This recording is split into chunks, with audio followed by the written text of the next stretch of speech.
69,000 शिक्षक भर्ती की जो पूरी एप्लीकेशन थी उसको रद्द करके नई एक लिस्ट बनाने को कहा गया है हाईकोर्ट के द्वारा, इलाहाबाद हाईकोर्ट के द्वारा। 6 साल बाद समझ में आ रहा है कि इसको रद्द करके नई लिस्ट बनेगी। तो जो लोग कार्यरत हैं यूपी में उनका क्या होगा, तो इस पर समझते हैं आगे आगे होगा क्या और क्या इससे कयास लगाया जा सकता है। थोड़ा डर का माहौल है ही जो लोग कार्यरत हैं, स्पेशली उनके अंदर। तो कई सारी बातें हैं इसमें। हुआ क्या कि ये जो असिस्टेंट टीचर रिक्रूटमेंट एग्ज़ाम 69,000 भर्ती 2018 में आया था जिसका एप्लीकेशन, और 20 में जाकर के रिजल्ट, और फिर मतलब कई साल लग गए इसको प्रॉपरली लोगों को नौकरी लेने में। अब बात ये आ गई है कि जिन लोगों ने नौकरी ले ली उनमें से कई लोगों की नौकरी जा सकती है। ऐसा क्यों होगा उस पर चर्चा करेंगे। तो यहाँ पे हुआ क्या है कि 1994 का एक एक्ट है जो रिजर्व्ड कैटेगरी के लिए है, यानी जो लोग बेसिकली कैटेगरी से आते हैं उनके लिए है। अब उनके साथ नाइंसाफी हुई है एक तरह की, ऐसी सी चीज़ निकल करके आई है। अब वो लिस्ट किसने बनाई थी? लिस्ट गवर्नमेंट के ही एम्प्लॉयज़ ने बनाई थी, है ना। आप लोगों ने सिर्फ पेपर दिया था और पढ़ाई की थी, पेपर दिया था, नौकरी ली थी। अब वो लिस्ट गलत बन गई कि होना क्या था कि जो अनरिजर्व्ड कैटेगरी है उसमें काउंट किया जाना चाहिए रिजर्व्ड कैटेगरी को। यानी कोई भी व्यक्ति अगर SC ST से आता है और वो अपनी कैटेगरी से ज़्यादा नंबर लेकर के आता है, यानी जितनी उनकी मेरिट जा रही है, मान लीजिए 66 पे गई है तो, और लेकिन वो जनरल कैटेगरी के बराबर नंबर लेकर के आ रहा है तो वो जनरल में काउंट होगा।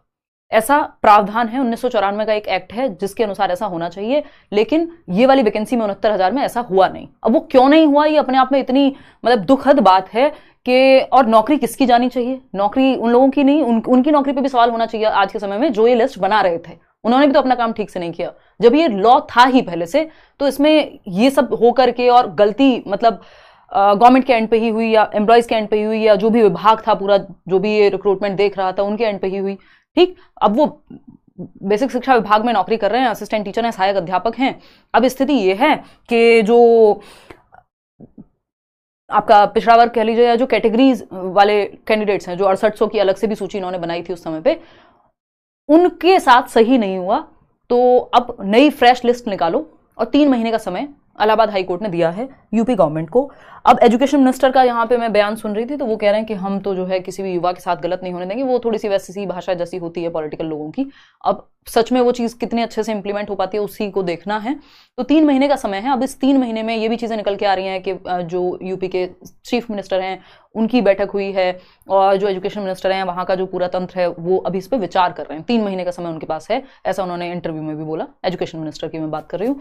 तो अब ये देखना है कि उन्होंने कहा किसी के साथ नाइंसाफी नहीं होने देंगे एंड ऑल, क्योंकि अब इस हिसाब से तो अगर भर्ती रद्द हो गई ये 69,000 वाली, तो जो लोग पिछले कई साल से काम कर रहे हैं, मतलब जॉब में हैं, उन लोगों का भी मैं इंटरव्यू देख रही थी। कितने लोग तो परेशान है, किसी ने लोन लिया हुआ है, कई लोग नौकरी छोड़ करके आए हुए थे, कोई और पहले प्रीवियस नौकरी थी ये ज्वाइन की, ओवर एज हो चुके हैं, अब नई जगह अप्लाई तक भी नहीं कर सकते हैं। तो ये तो उनके साथ भी नाइंसाफी ही है। और फिर अगेन वही बात जो भारत में कही जाती है कि जितना सरकारी नौकरी लेना मुश्किल है उससे कहीं ज़्यादा मुश्किल है छुड़वा पाना उसको, या छोड़ना या निकलना उससे। तो अब देखना यह है कि क्या चीज़ें रहती हैं, गवर्नमेंट इस पर क्या लेकर के आती है, अपना एक इसका क्या तरीका होगा। क्योंकि अगर दोनों तरफ का इनको रखना है कि जो उनके साथ भी गलत ना हो और इनके साथ भी गलत ना हो, तो क्या करेंगे। मतलब मुझे तो फिर वही नजर आता है जो शिक्षा मित्रों के साथ हुआ कि उस तरह का कुछ प्रावधान बनाए। तो अभी कुछ नहीं पता है, ये बस हम अंधेरे में तीर लगाने वाली बात है कि ये बस विचार वाली ही बात है कि अभी किस तरफ जाएंगी चीजें। और क्वेश्चन मार्क हैं जो सिस्टम पे ही लगे हुए हैं इस टाइम पे। तो अभी तो ये कहा गया है कि जो टिल नेक्स्ट सेशन, यानी जो अगला सत्र होगा, जो जुलाई से आपका शुरू हो जाता है एजुकेशन में, तो अगला जो सत्र होगा तब तक तो टीचर बने रहेंगे वो लोग, जिनको अगर नई सूची में निकलना भी है, लेकिन वो अगले सत्र तक, अब बीच सत्र में छोड़ के जाएंगे बच्चों को, स्कूल से टीचर नहीं होंगे तो प्रॉब्लम होगी। तो अगले सेशन तक तो वो लोग हैं, लेकिन उसके बाद क्या है अभी इस पर क्वेश्चन मार्क।